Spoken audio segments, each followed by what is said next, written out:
ជំរាបសួរលោកគ្រូថ្ងៃនេះខ្ញុំធ្វើការបង្ហាញអំពី lab file ដែលជាការរកទិញហើយអ៊ីនធឺណិតដើម្បី access ទៅកាន់អ៊ីនធឺណិតខ្ញុំនិយាយថាឲ្យកុំព្យូទ័រ client នេះអាច access ទៅកាន់អ៊ីនធឺណិតនេះបាន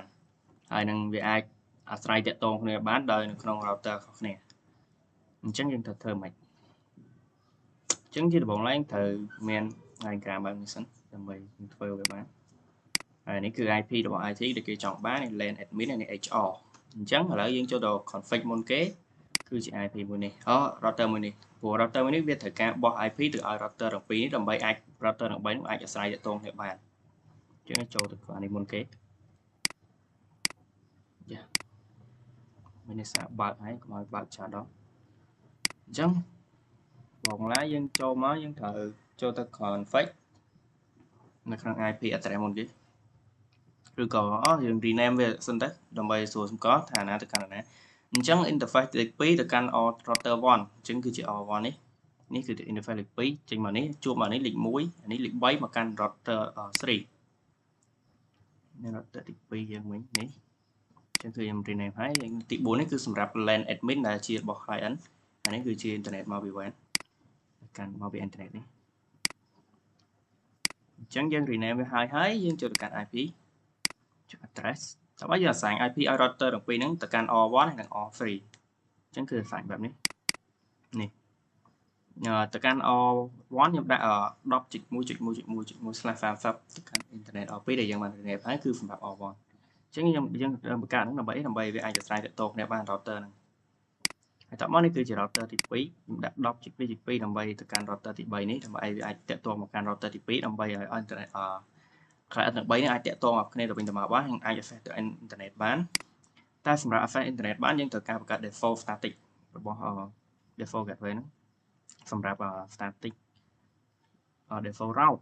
គេហៅ default route ចឹងណាអញ្ចឹងបន្ទាប់ពីយើងបង្កើត IP ចឹងហើយយើងត្រូវបោះ DHCP ដូចគ្នាដូចស្តៀងទៅការងារទី4ដែរគាត់ខុសកន្លែង access internet ទៅកាន់ global network តិចព្រោះមុនអត់បាន access internet ទៅកាន់ global network បានទេបានតែគ្នាវាទៅវិញទៅមកហើយអញ្ចឹងត្រូវបោះ DHCP ឲ្យ client ទាំងពីរហ្នឹងrouter ទាំងពីរហ្នឹងគឺយើងអត់ assign static ទេដោយសារយើងខ្ជិល assign static យើងអាចបោះ DHCP យកមកអញ្ចឹងអានេះគឺសម្រាប់ admin យើងដោះបោះ DHCP វាហើយ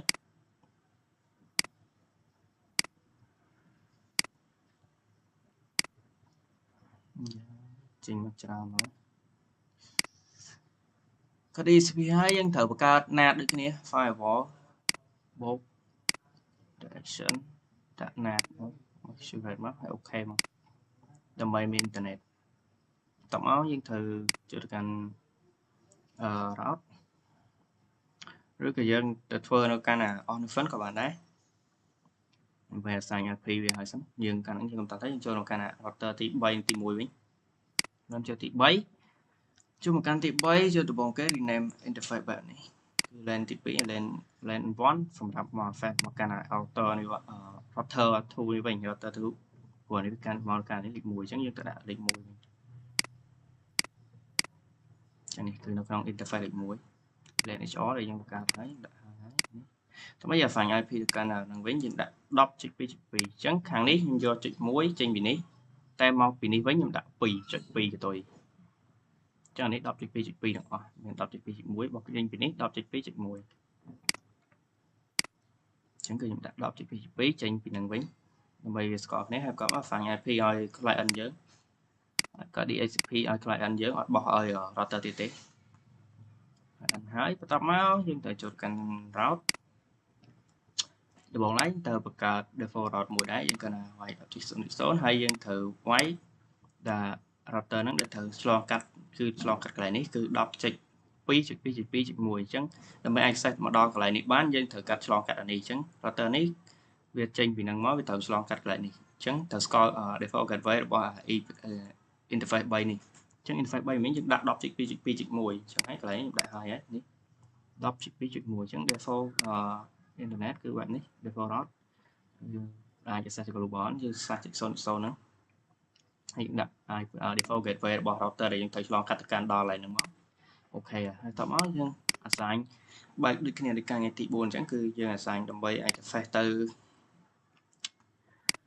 client ដែល LAN IT ក្នុងទី1បានយើងត្រូវដាក់ default gateway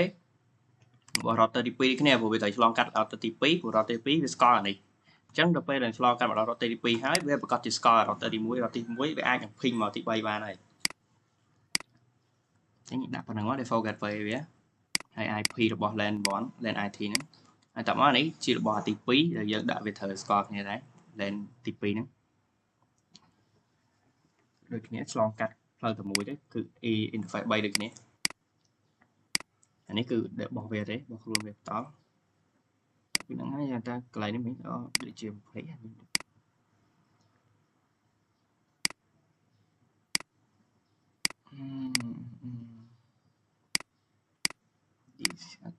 address DHCP របស់ LAN HR ចូល firewall កាត់ NAT ដល់តំបង្កើត NAT អូខេអញ្ចឹងគឺ router 3គឺប៉ុណ្្នឹងទេតមកចូលមកការ router ទី1អញ្ចឹងនេះគឺជា router ទី1ហើយ IP គឺយើង assign ដូចគ្នាទេគឺយើងដាក់ 10.1 វិញដោយសារនៅខាងនេះ 10.1.1 ចឹងហើយ 10.2.2 ខុសគ្នាតែវ៉ាន់គឺយើង assign ឲ្យ interface លេខ2ទៅកាន់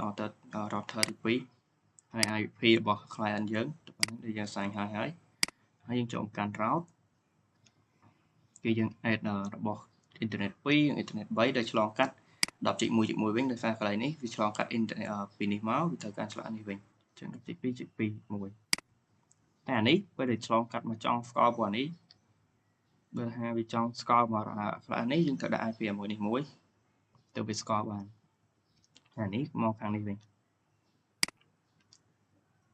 អញ្ចឹងយើងដាក់តែ 10.1.1 ទៅដោយសារតែអា 10.2.2 មិញវា access មកខាងហ្នឹងហើយអញ្ចឹងវាប្រកាសជាស្គាល់គ្នាយើងមិនចាំបាច់ assign ឲ្យវាទៀតទេចឹងដាក់តែទី2និងទី3មកគឺទី1នោះអាចឆ្លងកាត់គ្នាស្គាល់គ្នាបានហើយ default route គឺយើងត្រូវដាក់ដូចគ្នាត្រូវឆ្លងកាត់ទី1ដូចគ្នាដើម្បីអាច ping ទៅ global network បានហើយយើងក៏ត្រូវការ DHCP ដូចគ្នាបោះឲ្យ IT តលេង IT ទេហើយ firewall នេះតែប៉ុណ្្នឹងទៅហើយយើង rename វាហើយទៅនេះគឺដូចជា rename ដែរយើង rename ដើម្បីសម្គាល់អញ្ចឹងទៅ interface នេះឥឡូវយើងសាកតេស្តទាំងអស់គ្នាតើវាអាច access បានដោយស្គាល់គ្នាមែនអត់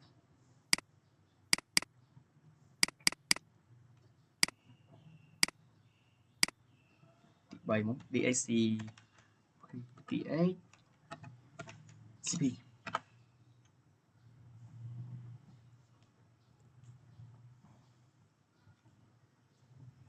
បាទអញ្ចឹងគឺវាស្គាល់ហើយអញ្ចឹងយើងអាចសាក ping ទៅទី1 192.168.1.1 ចុចចំមិញយើងប្រើ slash 254នេះថែមអាវយើងសាកមក ping ទៅនេះមកមានផ្នែកសាញ់អាវហើយជាមានបញ្ហា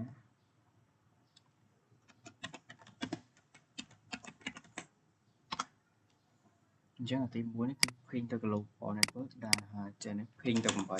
តើហើយនៅវា access internet បានអត់យ៉ា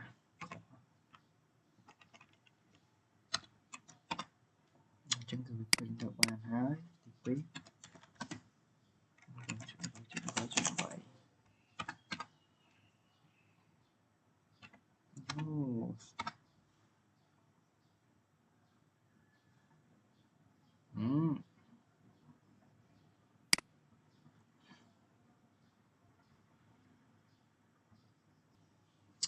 ហើយអញ្ចឹងមុនហ្នឹងដោយសាររៀងអត់បានវាយ comment DHCP ចឹងហើយវា ping ទៅ 8.8 ស្គាល់ទេអាទី2អញ្ចឹងបើយើងវាយហើយវាស្គាល់យើងត្រូវវាយ DHCP សិនដើម្បី ping ស្គាល់អញ្ចឹងទៅដាក់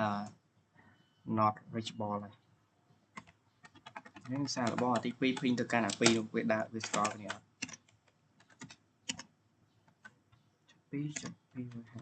2.254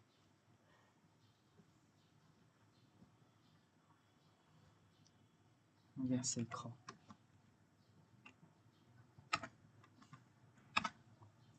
អញ្ចឹងអានេះវាពេញទៅទី2ស្គាល់ហើយអូច្រឡំទី2ទី3នេះនេះទី3ទី2អាចពេញទៅទី3ស្គាល់ហើយแล้วសាកទី3ពេញទៅទី2វិញស្គាល់អត់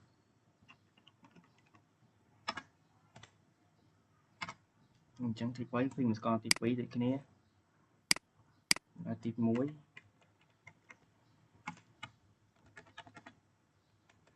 192.168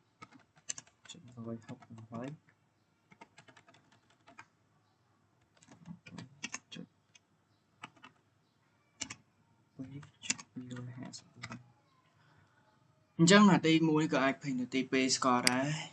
ទី3ពេញទៅទី1ដល់ទៀតមុនហ្នឹងវាអត់ស្គាល់ទេសាកមកទៀតនេះគឺវាដើរវិញហើយមុនហ្នឹងដោយសារបញ្ហាអត់ដឹងពីកើតអីដែរតែយើង refresh វាមួយទៅគឺវាដើរពេលខ្លះវាមានការអាឡូដែរអញ្ចឹងយើងអត់ទៀងដែរមិនប្រកាសថាវាដើររហូតទេ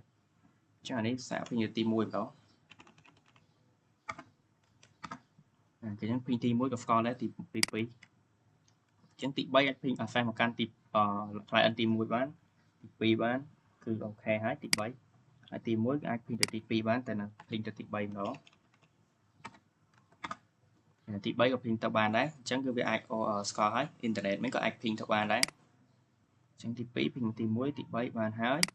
ទី3ពេញទី2ទី1បានហើយអញ្ចឹងគឺការងារនេះគឺមានតែប៉ុណ្្នឹងឯងព្រោះវាអាច access ទៅកាន់អ៊ីនធឺណិតបានហើយនឹងគ្នាវាបានហើយអញ្ចឹងសម្រាប់ lab ដែលរត់ចេញអ៊ីនធឺណិតហ្នឹងគឺមានតែប៉ុណ្្នឹងឯងសូមជម្រាបលាលោកគ្រូ